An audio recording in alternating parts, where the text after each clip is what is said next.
We need to talk about popes. What do you know from the book of Acts? What do you know? The word pontifex starts with a P too. Pontifex Maximus was the title of the highest religious person in pagan religion in Rome. Pontiff, maximum pontiff, PM, Pontifex Maximus. And it is still the title of popes in Rome today. That is PM. You'll see PM, those two letters on the vestments, on the robes. Catholic popes got that title and many others inherited from the head of the religion of Rome. Who was the head of the religion of Rome, pagan religion of Rome? It was the emperor. The emperor was. The emperor, there was no separation of church and state. The emperor is the head of the pagan worship of the gods.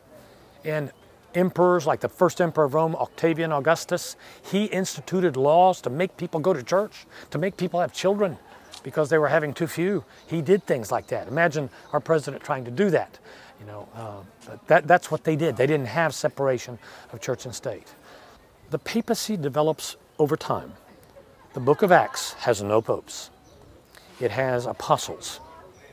And while the book of Acts highlights two of them, which one does the book of Acts highlight? Peter and Paul. It highlights them to tell the story. It does not elevate them above the rest. Well, what about the rest, you know? Peter, Paul, and John continue to be talked about, but the rest kind of fade away. Do they not matter? Do they matter less? There's a sense in which you could say if somebody had to matter more, it seemingly would be Paul, because Peter is there for the first 9 chapters of the book of Acts, but Paul is there from chapter 9 all the way to 28, if you're talking about length of chapters. But here's the point. There are no popes in the New Testament story. There are no popes in the 1st, 2nd, and 3rd century. But by the 3rd century, there are elderships that develop a head elder. Head elder. And then that head elder starts taking or claiming prominence over other elderships elsewhere.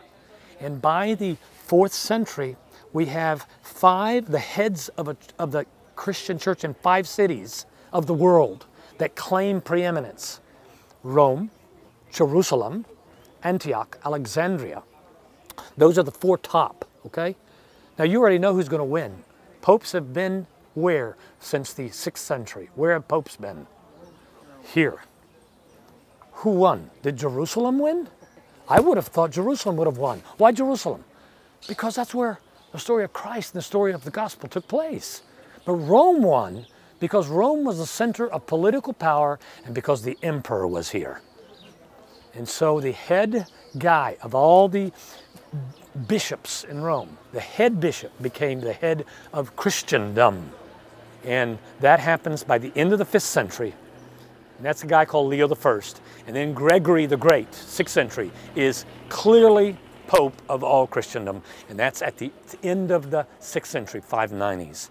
So that is a story that they write retroactively to point back to what they say is the first Pope in Rome, which they say is Peter. Matthew 16:18. That's why the Catholic Church says Peter was the first Pope.